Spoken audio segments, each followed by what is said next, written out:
roi de gloire fasse son entrée. Qui est donc ce roi de gloire? L'Éternel, fort et puissant. Voici le roi de gloire.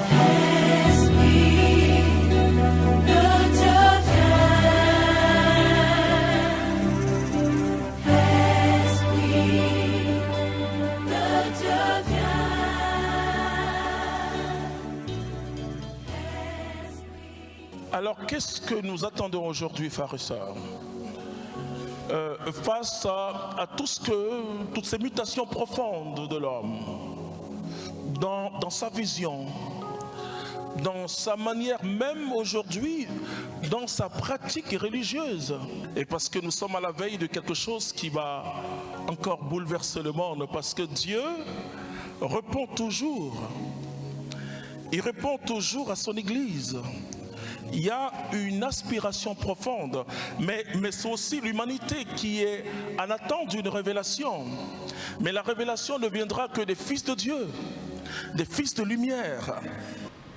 Voilà, venez de suivre avec nous ce petit extrait de l'enseignement introductif du Cénacle des Nations 2019 qui s'est déroulé à Paris dans le diocèse de Pontoise. Laetitia Koulibaly, on fait le point de cette édition. Bien évidemment. Comme tu l'as dit, le Cénacle des Nations 2019, la 5e édition s'est déroulée à Paris. Il faut le souligner, c'était la toute première fois que ce grand événement se déplace et on se retrouve sur un continent. Alors, cher Père fondateur, pourquoi le choix de la France ? Oui, parce que c'est le Cénacle des Nations. Donc, et quand on fait 2 éditions en Côte d'Ivoire, la 3e édition, c'est à l'extérieur. D'accord. Alors, il fallait aller à Paris pour le compte de l'Europe-Amérique. D'accord. Alors, on va passer au berger Denis, qui était le président du comité d'organisation de ce Cénacle, qu'on pourrait qualifier de Cénacle de défi, Cénacle de test.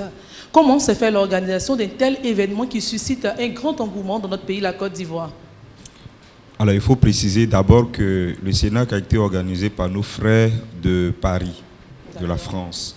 Et dans chaque pays, il y a eu donc une organisation pour convoyer les personnes sur Paris. Voilà. D'accord. Alors, Berger, vous n'avez pas pu prendre part à cette édition, mais je suis sûr que vous l'avez suivi. Qu'est-ce que vous avez retenu de cette édition? Merci. Pour ce que nous avons vu au niveau de Paris, ça a été un engouement.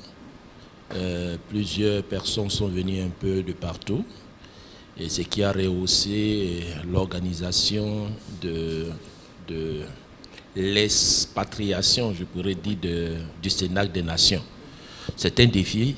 Je me demandais si une telle organisation était possible, surtout en Europe, mais ça a été un succès. Nous pouvons que rendre grâce à Dieu.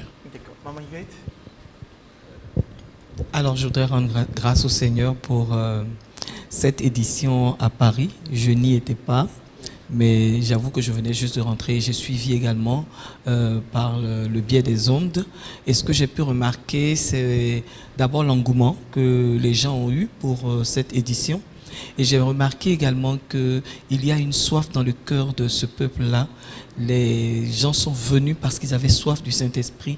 Et je crois que c'est le signe que c'était vraiment prophétique, vraiment que le Cénacle puisse se passer ailleurs qu'en Côte d'Ivoire. Je pense que c'est aujourd'hui une institution qui n'est pas seulement liée à notre nation, mais je pense que le monde entier se l'approprie. Alors, un Cénacle qui a suscité beaucoup d'engouement. Je rappelle que le thème était « Viens, Esprit Saint, renouveler la face de la terre ». Quel bilan dressez-vous en termes d'enseignement? Oui, d'abord, je dis merci à Dieu à la suite des autres. Et le Seigneur nous a surpris. Il y a eu plus de 2000 personnes. Et pour la France, je me souviens encore de l'évêque de Pontoise, et qui était vraiment dans la joie. Voilà. Et qui a même voulu que cette année, on fasse le Cénacle encore dans son diocèse. On dit, bon, je viendrai là-bas pour une mission d'évangélisation, mais avec la situation actuelle, bon, on comprend que je ne pourrai pas partir. Alors, nous avons vu le grand signe de Dieu. Pour l'Europe, c'est voir des gens marcher, par exemple, par la puissance de Jésus-Christ. C'était, je le dirais, des choses qu'on ne trouvait que dans la Bible. Bien qu'il y ait le renouveau là-bas, mais c'est... Et je me souviens encore qu'on était pratiquement 1600 le deuxième jour. Et après tous ces miracles-là de Jésus, on était plus de 2000 et quelques. Il n'y avait plus de place dans cette immense église qui peut prendre que 2000 personnes et les gens étaient au dehors. Pour dire simplement que le peuple a reçu, et ce qui était encore intéressant, c'est qu'il y avait plus de Français, comme on dit, que nous autres qui venons de l'Afrique. Pour dire que l'Europe peut accepter Jésus-Christ. Mais pour cela, il faut vraiment ce que nous appelons la démonstration de puissance. Ça, on ne peut pas faire fi de comment l'Europe et comment le monde a été évangélisé. Pas par un seul discours. Voilà, parce que la différence dans ce genre de rassemblement, comme on parle du Cénacle, c'est de montrer que l'Esprit Saint actualise toujours les miracles de Jésus. Voilà, donc, ils ont été très contents et nous donnons la gloire au Seigneur Jésus-Christ. D'accord. Alors, quel souvenir gardez-vous de cet événement? Oui, ce que je garde de ce souvenir, et comme le disait cet frère, qu'il nous faut oser croire que l'Europe peut revenir totalement à Jésus. Parce que l'Europe n'a jamais laissé Jésus. Parce que nous trouvons des personnes encore qui croient en Jésus. L'Église est toujours en Europe. Mais c'est vrai dans les institutions aujourd'hui, dans le langage officiel de sa population, on ne fait plus mention de Dieu. Ce n'est pas comme ici où on dit Dieu va te bénir, que Dieu te bénisse, etc. On ne fait plus mention de Dieu. Ce que moi je retiens, je vois un peuple debout. Je vois que beaucoup de choses qui étaient dites sur l'Europe n'étaient pas vraies. Voilà. Que les gens ne veulent pas accepter Jésus. Non. Ils peuvent avoir un problème avec la religion, ça c'est vrai. Mais je crois que l'Europe reste dans sa culture chrétienne. Voilà. Donc il faut simplement que l'Esprit Saint, c'est comme une cendre qui couvre un feu. Il faut que l'Esprit Saint souffle. Et je crois que c'est ce que l'Esprit Saint a fait ce jour-là. Il a soufflé et la braise, on a vu la braise, on a vu que le feu de l'amour de Dieu est toujours en Europe. D'accord. Alors, Berger Denis Aoré, on peut dire que du point de vue organisationnel, plus de 2000 personnes, c'est un bilan jugé satisfaisant selon vous? Oui, j'avoue que j'ai été fortement émerveillé de voir 2000 personnes, des Blancs, des Africains aussi, rassemblés dans cette grande église. Je n'imaginais pas au départ qu'on aurait eu autant de personnes rassemblées. Des gens rassemblés, les mains levées pour recevoir le Saint-Esprit, ça a été quelque chose d'extraordinaire. Au niveau de l'organisation, ça a été merveilleux. Je crois que nos frères de l'Europe, ils sont habitués à faire des choses très bien. Ça a été très bien organisé. Les délégations sont venues de plusieurs pays, d'Europe et d'Afrique. Et les choses se sont très très bien passées et on bénit le Seigneur vraiment pour cela. D'accord. Alors, Papa Mathias Marie, vous avez suivi également cette édition. S'il y avait quelque chose à retenir pour vous? Alors, ce qu'on peut retenir, c'est que l'idée de permettre à ce que le Cénacle se passe dans d'autres nations est pour moi une occasion aussi de partager notre expérience du Saint-Esprit et permettre à ce que d'autres nations découvrent que la personne du Saint-Esprit est l'agent de la nouvelle évangélisation. Et croire aussi que en Afrique, nous partageons la même expérience spirituelle de l'Église de famille. Et donc, je ne peux que souhaiter que d'autres éditions se passent aussi dans d'autres pays européens. La dernière fois, c'était en France. Et je crois qu'on pourrait aussi le vivre pour partager cette église famille, l'expérience de cette église famille. Voilà. Alors, ce que je retiens vraiment de ce Cénacle en France, c'est une image que j'ai gardée du Cénacle. Vous savez que généralement, lorsqu'il y a le Cénacle en Afrique, on considère que nous, les Africains, nous sommes un peu chauds. Et donc, qu'est-ce qui se passe? On voit des danses, on voit sauter, on voit la joie, mais les peuples généralement occidentaux, on les considère comme des gens beaucoup plus réservés. Et j'ai vu vraiment un peuple danser, sauter de joie. J'ai vu des enfants de Dieu, toutes races confondues, vraiment dans la joie, en train de danser. Et je pense que en cette période de pandémie où on a suscité des relents nationaux, des relents, comment on appelle ça même, des sentiments qui peut-être des fois ne rassemblent pas. je pense que c'est important de rappeler aux uns aux autres que nous sommes tous frères et devant le Seigneur, qu'on soit noir, qu'on soit blanc, qu'on soit jaune, qu'on soit vert, on est un enfant de Dieu. Quand le Saint-Esprit descend, c'est pour unir. Et le langage universel vraiment du Saint-Esprit, je crois que c'est l'amour. Et c'est l'amour que j'ai vu se manifester entre des frères et des sœurs qui se tenaient, qui se jetaient dans les bras les uns des autres et qui louaient leur Dieu. C'était vraiment cette image que j'ai gardée.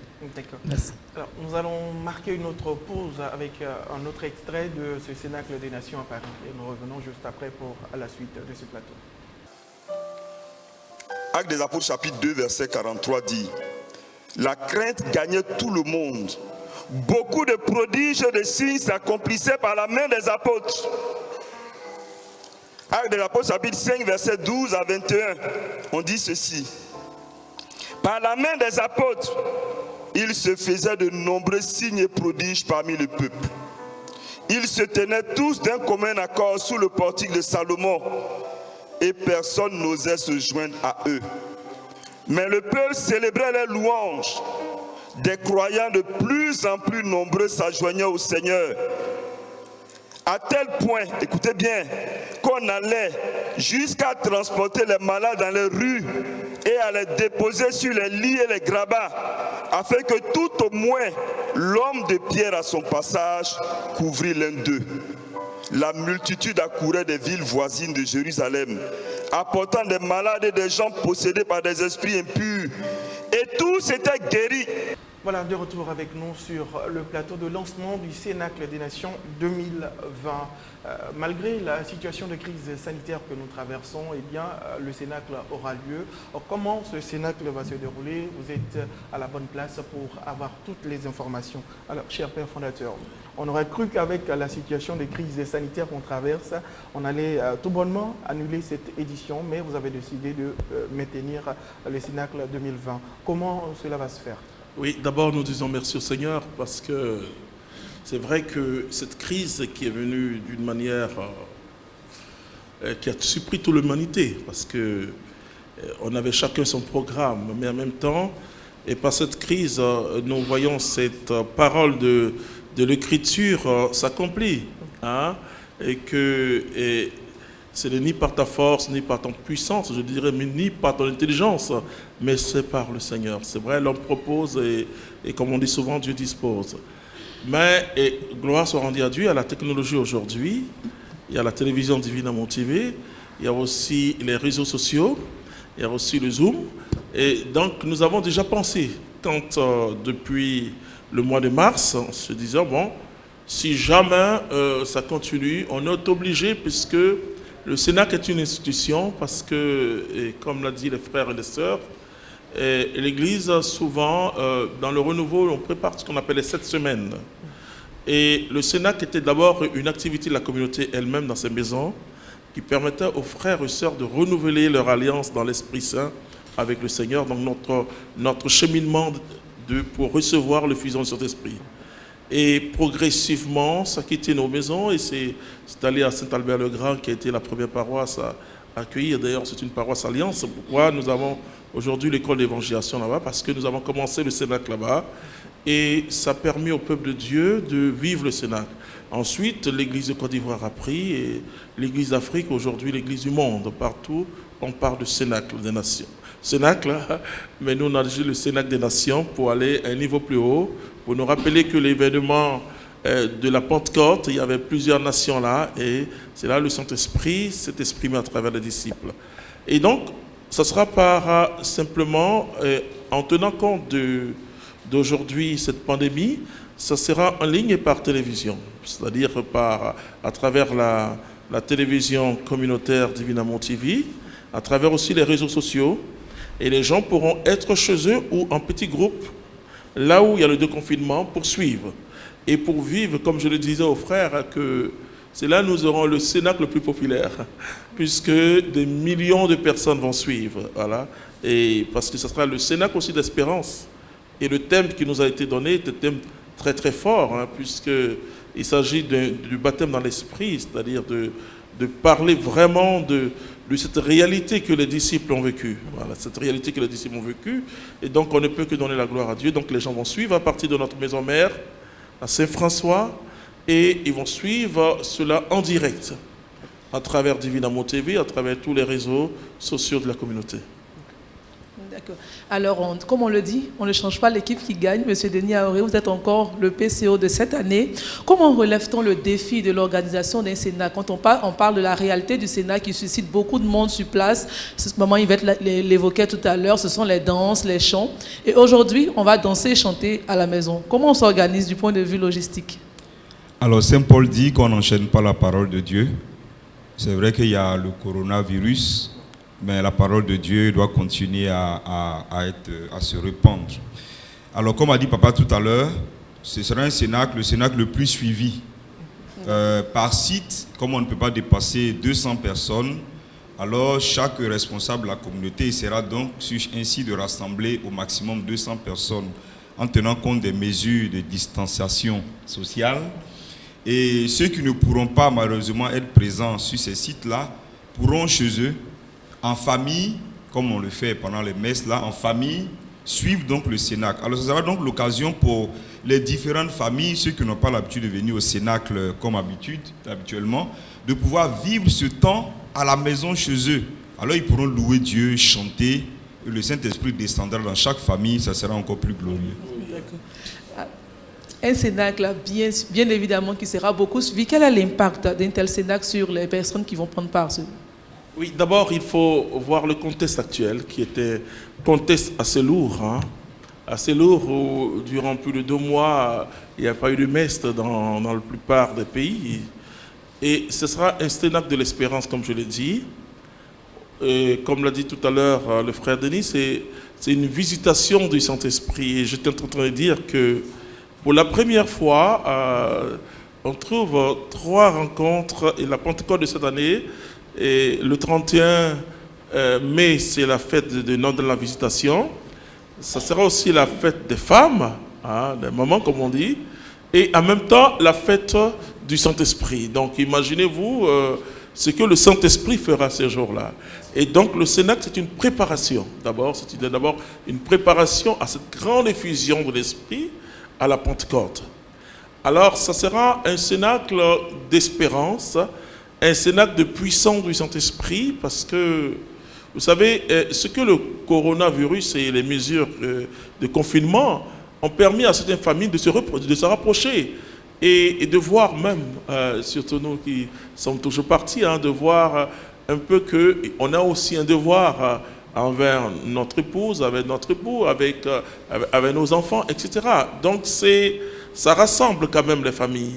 Ça rassemble les familles et par ce cénacle en ligne ou à la télévision, les familles vont vivre. Et surtout que ce n'est que les soirs en principe, c'est-à-dire l'heure officielle de la descente en temps d'Abidjan ou d'Afrique, puisque c'est GMT.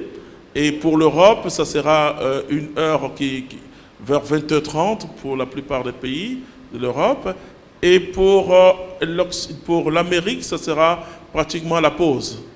La pause dans beaucoup de pays, c'est-à-dire entre midi et 2. Donc les gens vont suivre et nous pensons que depuis Saint-François, où nous allons prier pour demander une effusion du Saint-Esprit, nous croyons que ça va toucher le monde entier. D'accord. Alors, Papa Mathias Marie, pour vous qui avez une grande expérience avec les médias, je rappelle que vous êtes l'une des personnalités les mieux suivies à travers les réseaux sociaux avec notre maman Geneviève Roux. En cénacle, à travers les médias, quel impact? Bon, ce qu'on pourrait dire, c'est que on aura la capacité de toucher plus de personnes, puisque dans nos rassemblements, beaucoup de personnes aimeraient venir, mais certaines raisons justifient leur non-présence. La communauté leur offre aujourd'hui, dans le cadre de ce cénacle, la possibilité de suivre cette activité majeure de notre communauté au travers du digital. Et les perspectives à ce sens, c'est que nous rentrons dans une autre forme d'évangélisation. avec laquelle il faudrait désormais compter. Et nous dit que ce n'est pas seulement le nombre de personnes qui prient avec nous, qui nous suivent, mais il y a aussi des anonymes qui, chez eux à la maison, partagent notre espérance. Et pour moi, ce Cénacle va démontrer une fois de plus que l'évangélisation que nous portons au cœur de l'Église a de l'impact, puisque l'évaluation pourra être faite au travers du digital ou des réseaux sociaux. D'accord. Maman Yvette, vous êtes également bien présente sur les réseaux sociaux.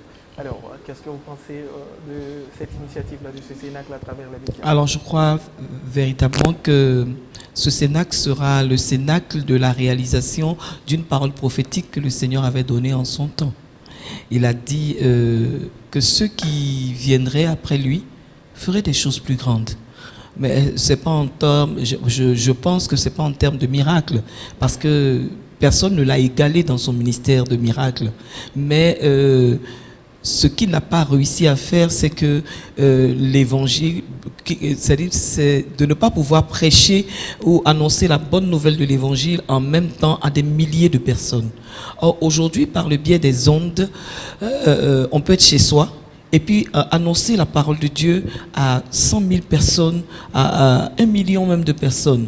Et je crois qu'aujourd'hui, nous sommes dans un temps d'accomplissement prophétique et je pense que chaque serviteur de Dieu, chaque servant de Dieu doit non seulement en être informé et donc composer avec, comme disait tout à l'heure le berger Mathias Marie, mais en plus de cela, je crois que chaque chrétien comprend aujourd'hui que le Christ se fait présent dans chacune de leurs maisons, dans leur lieu de travail, dans leur téléphone, dans leur quotidien. Le Christ s'invite chez eux, il est à la porte, il frappe à la porte, il ne tient qu'à chacun vraiment d'ouvrir la porte. Alors personne ne dira qu'il n'aura jamais entendu parler de Jésus. Le temps, au temps opportun. Voilà. Est-ce que le fait de suivre à travers les médias, ça enlève quelque chose à ce qu'on peut recevoir d'un message?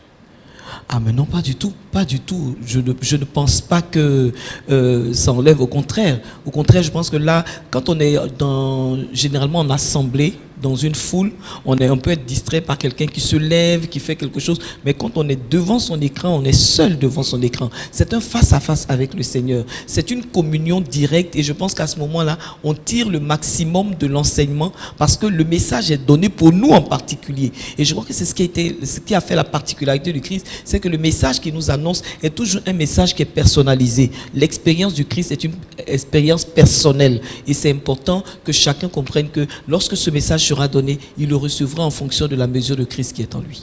D'accord. Alors, cher Père fondateur, vous avez évoqué la question du thème tout à l'heure. Le thème de cette édition, je rappelle, c'est « Vous serez baptisés d'Esprit Saint et de feu ». Pourquoi ce thème? Oui, et c'est ça, c'est une expérience puissante du Saint-Esprit. Parce que Jean le Baptiste a marqué un temps fort, puisque lui, il annonçait l'arrivée du Messie. Alors les gens allaient à Jean le Baptiste pour se faire baptiser en vue du pardon de leurs péchés. Et beaucoup qui venaient vers Jean croyaient que c'était lui le Messie. Il dit non, et celui qui vient après moi est plus grand que moi. Moi je vous baptise d'eau, mais lui il vous baptisera d'Esprit Saint et de feu. C'est-à-dire que l'expérience que Jésus vient communiquer à notre humanité, c'est de faire chacun de nous des prophètes, des prêtres et des rois. C'est-à-dire que l'Esprit Saint, cette effusion de l'Esprit était réservée à 3 catégories de personnes qu'on appelait les médiateurs du salut, c'est-à-dire les prophètes, les rois et les prêtres. Et désormais, avec Jésus, c'est la démocratisation du Saint-Esprit. Donc c'est vraiment l'accomplissement de cette prophétie que Dieu a donnée à Joël, que dans les derniers temps, je répandrai mon esprit sur toute chair. Voilà. Donc ce n'est plus une effusion sélective. Et désormais, il dit même vos esclaves, bon, il commence vos jeunes gens, vos jeunes filles, vos vieillards, même les esclaves. C'est-à-dire les esclaves, c'était ceux qui étaient vraiment, qu'Israël attrapait. Ça pouvait être, et je dis souvent, il y avait beaucoup plus d'Africains esclaves dans ce temps. C'est ce qui fait qu'il y a beaucoup de Noirs qui sont juifs aujourd'hui. Voilà. Donc ça voulait dire que toute race, ce qu'on peut traduire, c'est toute race, et que toute race recevra le Saint-Esprit, et que cette promesse et là c'est Pierre qui va le dire, et n'est pas simplement pour nous, mais c'est pour vous aussi et vos enfants et ceux qui vont prendre. Ça veut dire que le monde aujourd'hui a besoin de véritables baptêmes dans l'esprit. Et ça, c'est ce que le pape nous sait de dire. C'est de dire, après un congrès de prêtres, il a dit que allez partout dans vos diocèses, dans vos paroisses, et faites faire l'expérience du baptême dans l'esprit. Et ça, c'est important aujourd'hui, après dans cette pandémie, et surtout après la pandémie, il faut une autre forme d'évangélisation. Et nous sommes d'accord que ça a montré d'abord la faiblesse des structures humaines. Et bon, quand Dieu montre, c'est pour qu'on corrige. Ensuite, ça montre aussi que le christianisme, son impact n'est pas assez. Vous savez que avant, dès qu'il y avait une pandémie, il y avait des processions. C'est-à-dire, au contraire, les églises étaient ouvertes. Alors que cette fois-ci, les églises sont fermées. Vous voyez, le pape a fait sortir une croix, mais cette croix-là, c'était la croix pour dire les processions quand il y a les pandémies, pour implorer Dieu. Et on a vu que les églises étaient fermées. Au contraire, et pour ouvrir les églises, il fallait aller vers le politique pour lui dire, etc. Ça veut dire qu'il y a une remise en cause, que nous devons le faire. Hein. Ça, je ne parle pas des autres, je parle d'abord de nous-mêmes, du témoignage chrétien. Or, c'est par cette expérience puissante du Saint-Esprit, Jésus dit, vous allez recevoir une puissance, celle du Saint-Esprit, et vous serez mes témoins. Comment quelqu'un peut être témoin de Jésus s'il n'a pas véritablement fait cette expérience? Et on a vu aussi, on a parlé de communion spirituelle, on a parlé de confession de désir, et on s'est rendu compte que les chrétiens dépriment. Pourquoi? Parce que beaucoup n'ont pas appris à louer le Seigneur. Vous voyez, non? Et alors que Jésus de Nazareth a dit que les vrais adorateurs adoreront le Père en esprit et en vérité. Et on a vu que beaucoup de gens, s'ils ne vont pas à l'église ou s'ils ne vont pas prendre la communion sacramentelle, ils croient qu'ils n'ont rien reçu. Vous comprenez? Ça veut dire que l'après-corona doit nous pousser à un autre témoignage, de sorte que les chrétiens, nous soyons vraiment le sel de la terre et la lumière du monde. La lumière du monde, c'est la lumière des nations. Hein? Lumen Gentium, c'est-à-dire c'est la lumière des nations. Mais aujourd'hui, quel impact nous avons dans le monde? Donc, à nous de nous poser cette question. Donc, ce Cénacle vient pour rappeler aux chrétiens cette expérience tangible. D'accord. Alors, nous avons eu l'édition 2019 avec le thème. Est-ce que le thème de cette année a un rapport avec le thème passé ou il est propre autant que nous traversons? Oui. C'est-à-dire que le thème de la France, par exemple, et à travers ce somme que le pape Jean XXIII, pour entrer dans le Concile Vatican II, avait demandé de prier que l'Esprit renouvelle les prodiges d'autrefois. C'est ça.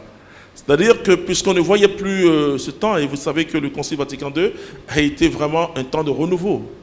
C'est un concile charismatique dans tout le sens du mot, puisque à partir de ce concile aujourd'hui, les charismes, on a vu la naissance du renouveau charismatique catholique. Et donc, et là, nous avons vécu un cénacle en Europe, donc c'est en liaison. Et nous nous sommes rendus compte que le Saint-Esprit fait une continuité. Une continuité. Parce que le cénacle de la France, en fait de l'Europe, c'était un cénacle basé sur une expérience de Jésus à travers l'Esprit Saint, c'est ce qu'on appelle une nouvelle naissance. C'est-à-dire, je nais dans la grâce de Dieu, mais le cénacle de cette année, c'est le cénacle qui nous poussera dans une nouvelle dimension de la mission. D'accord. Alors, un cénacle qui va nous pousser dans une nouvelle dimension de la mission. Le cénacle, c'est aussi une préparation spirituelle, une assemblée qui reste en éveil et en prière. Quelles sont les dispositions qu'on peut prendre ce soir pour bien vivre ce temps de prière? Oui, d'abord, ce que je dis, c'est qu'il faut commencer dès maintenant à prier, puisque nous venons de vivre le dimanche qui va nous introduire dans le jeudi de l'Ascension, c'est-à-dire la montée de Christ. Donc, il faut d'abord aller à l'église et aussi fréquenter les sacrements, parce que beaucoup d'entre nous, c'est vrai, et le sacrement, il y a le désir, il y a beaucoup d'autres choses, mais il y a aussi la matérialité. C'est-à-dire que c'est vrai que j'ai vécu la confession de désir, par exemple, et ça peut être un temps, dans le cénacle, il y a un temps de préparation, il y a beaucoup de... il y a des prêtres qui seront là, et partout, dans le monde entier, aujourd'hui, il y a un déconfinement progressif. Il faut que les gens aillent vraiment, et comme plonger dans la piscine de Siloué, c'est-à-dire que aller se purifier. Et ça, c'est très important. Et parfois, on peut ressembler à quelqu'un qui depuis 2 mois ne s'est pas encore lavé. Voilà, donc, parce qu'on n'a pas plongé dans la confession, la confession sacramentelle. Ça, c'est la première chose. Deuxièmement, il faut lire les Actes des Apôtres. Et ça, ce sont les directives qu'on donne pour le Cénacle. Lire les Actes des Apôtres. Et pour les 10 jours, garder un temps de jeûne. Parce que le jeûne du Cénacle, c'est un jeûne léger mais efficace. C'est-à-dire prendre des fruits, etc. Bon, ne pas jeûner forcément sec, sauf si tu as la possibilité, surtout ceux qui sont en pays sahélien, c'est la chaleur actuellement, et donc, mais jeûner d'une certaine manière et se préparer à recevoir, parce que tous les enseignements du Cénacle sont orientés vers la Pentecôte, c'est-à-dire recevoir une effusion du Saint-Esprit qui fera de nous des véritables disciples de Jésus. Parce qu'on est disciples de Jésus quand on est témoin. Hein. D'accord. Alors, frère Mathias Marie, quelles sont les dispositions également qu'on peut prendre pour bien vivre ce Cénacle? Alors, les dispositions sont en fonction de ce qu'on veut atteindre comme objectif. Pour quelqu'un qui veut tirer de ce cheminement la réception de la puissance de Dieu en vue du témoignage, se doit, dans un premier temps, de ne pas perdre l'objectif qu'on s'est fixé pour ce Cénacle. Deuxièmement, prendre à cœur de respecter les directives qui sont données pour une bonne organisation. Et troisièmement, ne jamais commencer une chose dont on n'est pas sûr d'achever. Parce que le problème, c'est que quand on commence le cheminement du Cénacle, très souvent, on commence bien, mais au fur et à mesure qu'on avance dans le Cénacle, d'autres préoccupations viennent nous faire sortir de l'idéal qu'on veut vivre. Donc je conseillerais à tous ceux qui veulent vivre ce Cénacle cette année de se donner comme objectif à respecter le deadline qu'on nous a donné, c'est 10 jours. Faites aussi des directives qu'on va donner chaque fois qu'on sera à ces rencontres de Cénacle. Pour moi, je pense que ces 3 objectifs-là pourront permettre à ce que le peuple de Dieu puisse vivre un bon temps de Cénacle. Alors, maman Yvette Namké, quelques dispositions aussi qu'on peut prendre?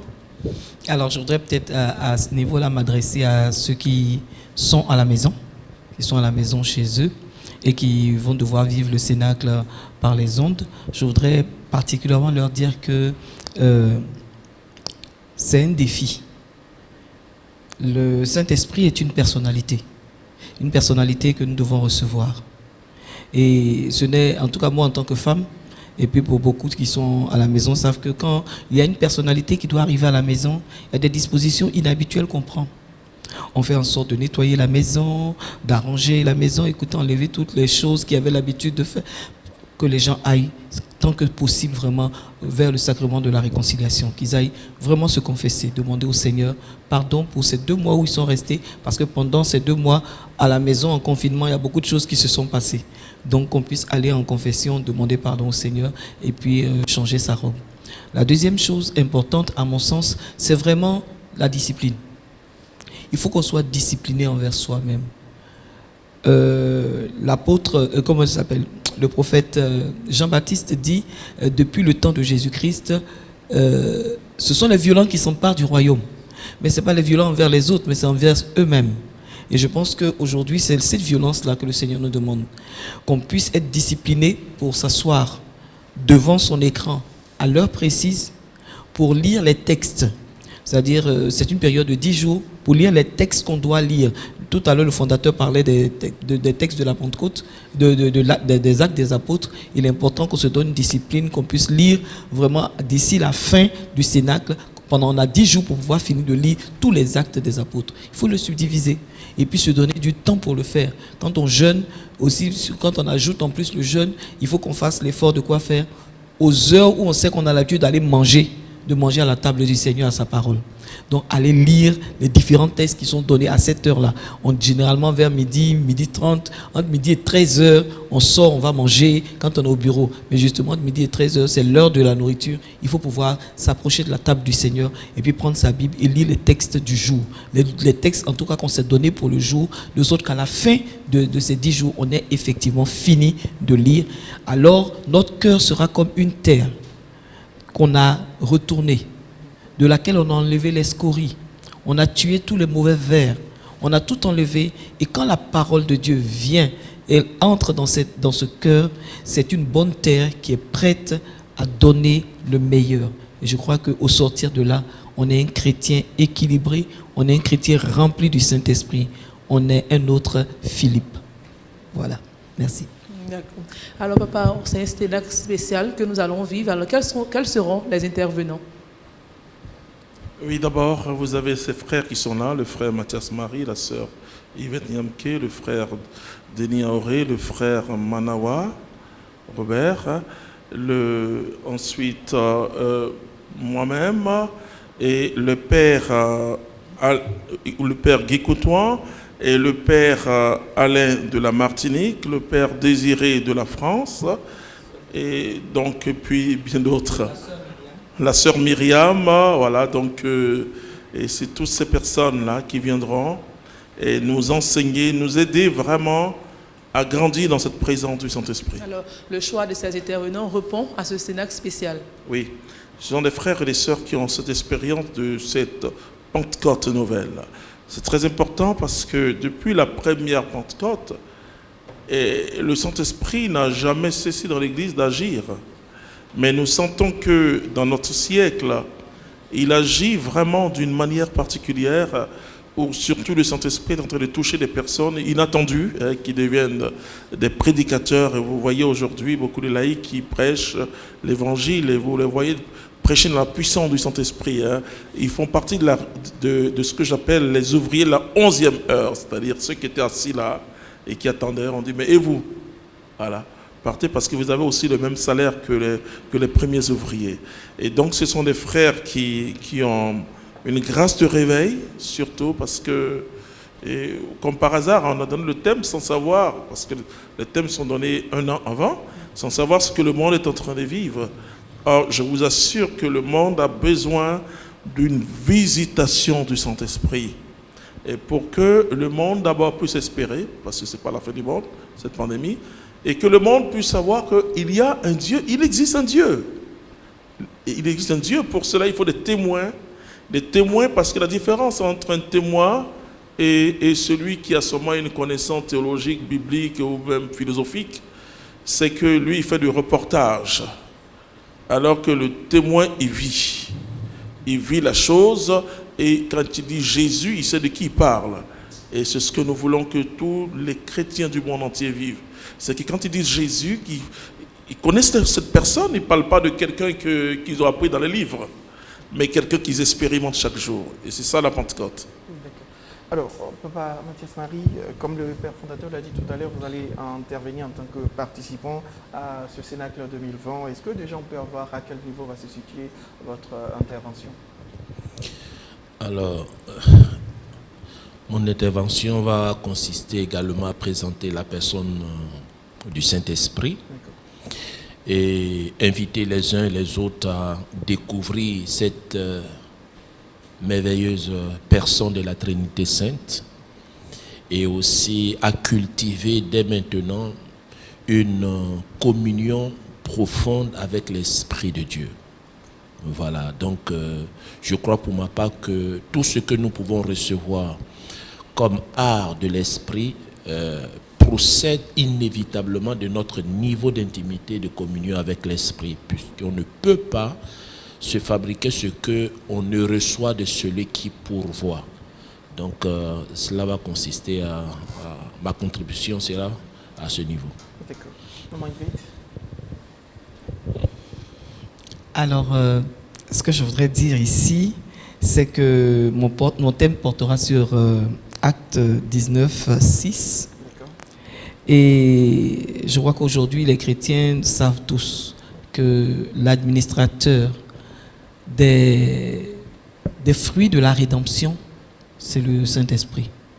C'est lui qui distribue et qui fait en sorte que le tout est accompli de Jésus se réalise dans nos vies. Alors, lorsque j'aurai à en parler, je parlerai certainement de comment on reçoit justement ces dons-là, puisqu'il s'agit ici de parler en langue et de la prophétie. J'en parlerai vraiment dans ce sens-là. D'accord. Alors, Berger Denis, vous êtes, je rappelle, l'organisateur, donc le président du comité d'organisation de cette édition. Est-ce que, du point de vue financier, est-ce qu'une organisation d'un cénacle sur les médias est moins qu'un cénacle réel? Dans un premier temps, il faut dire que quand on organise le Cénacle, tout le monde ensemble, il y a beaucoup de choses, de logistique à prendre en compte. Heureusement, cette année, ça sera beaucoup plus donc, sur le plan digital. Il y aura donc moins d'organisation physique et pratique à faire. D'accord.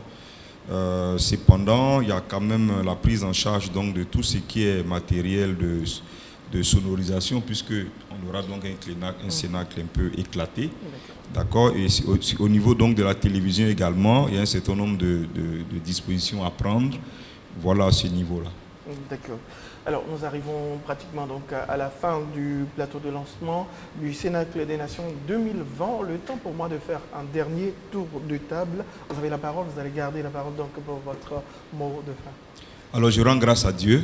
Je pense qu'avec le Seigneur, toutes choses concourent au bien de ceux qui aiment Dieu. Et je crois que nous allons vivre quelque chose d'assez merveilleux. Je voudrais lancer un appel à tous les chrétiens, tous ceux qui hésitent encore. C'est une occasion que Dieu nous donne et nous ne devons pas la rater. Et les pères de famille, les mères de famille, je les exhorte à inviter donc leurs familles, leurs enfants à ne pas rater ce temps. Parce que je crois que le Saint-Esprit, comme a dit le pape, a certainement donc, je ne dirais pas quitter le cadre des églises, mais a décidé de rejoindre les personnes dans leur maison. Et je crois que c'est cela le plus important. D'accord. Sans Maïlette. Alors, ce que je voudrais dire, c'est demander au peuple de Dieu de se disposer pour ce temps important. Parce que lorsque le Saint-Esprit vient, en tout cas, c'est à une période généralement difficile. Il est venu au moment où le Seigneur venait de mourir. Les disciples se disaient qu'ils allaient se retrouver seuls. En plus, ils l'ont vu ressusciter. Et puis, il est parti. Donc, il s'est dit, on va encore se retrouver seuls. Et c'est à ce moment-là que le Saint-Esprit est venu comme une consolation, comme un consolateur. Et je crois qu'aujourd'hui, dans tout ce que nous avons vu, nous avons perdu nos habitudes, la chaleur avec laquelle nous nous retrouvions, etc. Je pense que c'est un temps où le Saint-Esprit vient également comme le consolateur, cette présence qui fait en sorte qu'en toutes circonstances, nous restons en paix. Si j'ai un appel à lancer, c'est à leur dire que c'est en ce temps-là justement qu'il faut s'attendre au Seigneur. C'est en ce temps-là qu'il faut garder le regard sur le Seigneur. Et donc qu'il garde ce regard-là sur le Seigneur et il ne tardera pas dans sa promesse. Alors, mon dernier mot, c'est que quand on lit les Écritures, il y a deux instants importants de l'action de l'Esprit que j'ai pu découvrir.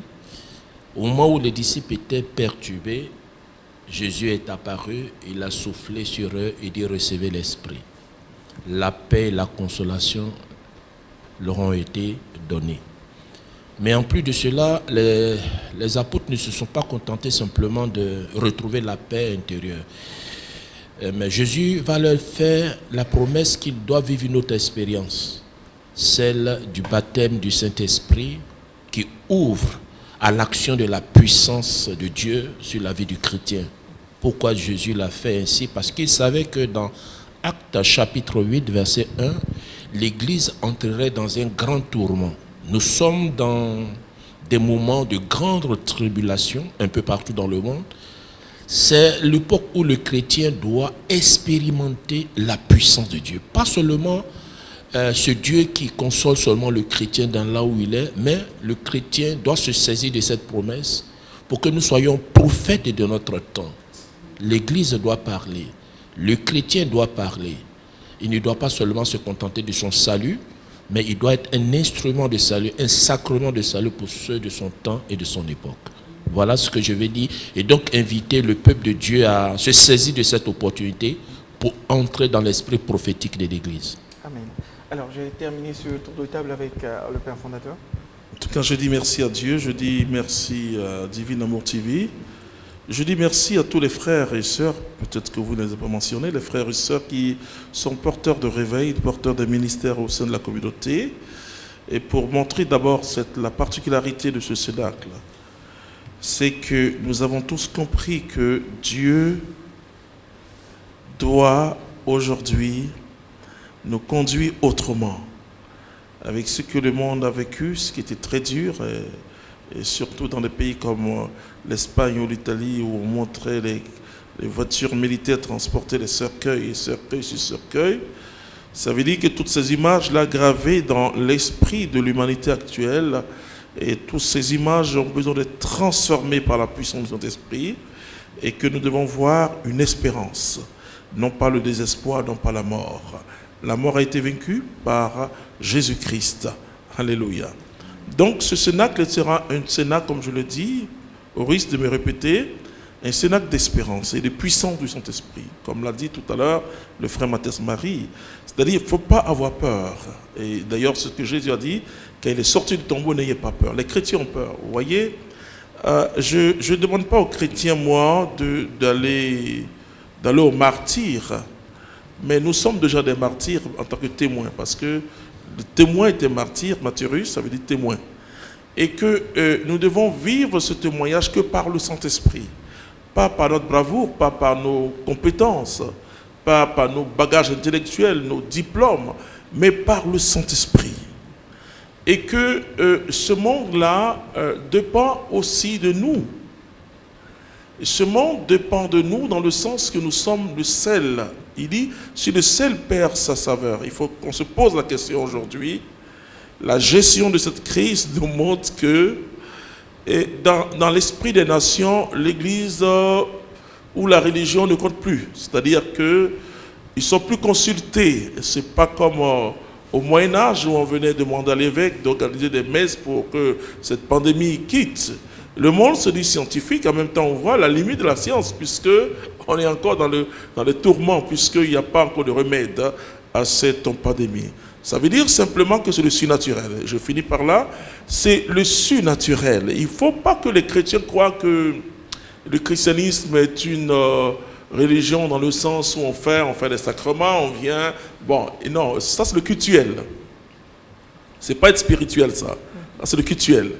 Mais parce que si le culte que tu fais ne te conduit pas à une véritable expérience de Dieu, c'est ce qu'on appelle la religion. C'est-à-dire dans la religion, dans son sens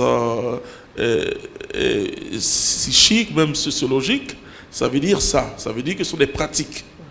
Il faut partir des pratiques à la réalité tangible de l'Esprit Saint. Alors nous aurons plus d'impact. Pas que nous allons prendre la place des gouvernements pour donner des désordres, mais au moins nous aurons plus d'impact en ramenant les gens à la réalité fondamentale. Cette réalité fondamentale est une personne, c'est Jésus-Christ de Nazareth. Et donc ce cénacle-là a pour visée prophétique de permettre aux gens d'expérimenter la puissance du Saint-Esprit à travers la grande médiation de Jésus-Christ de Nazareth. Voilà, expérimenter donc la puissance de Jésus-Christ à travers la médiation de de l'Esprit Saint, à travers la médiation de Jésus-Christ. C'est sur ces mots que s'arrête cette émission. Laetitia Koulibaly, merci d'avoir partagé avec moi ce plateau. Merci beaucoup Junior, merci également à vous chers invités. D'accord. Alors, j'espère que nous avons pu répondre à toutes les questions que vous vous posiez sur cette édition du Cénacle des Nations. Merci de nous avoir suivis. Nous prenons rendez-vous avec vous à compter du jeudi 21 mai 2020 jusqu'au samedi 30 mai pour le Cénacle des Nations 2020. Et d'ici là, restez connectés sur Divine Amour TV. Que Dieu nous bénisse.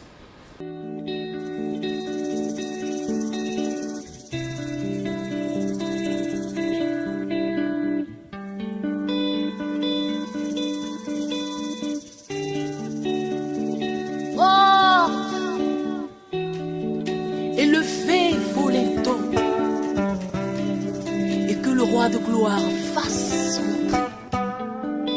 Qui est donc ce roi de gloire?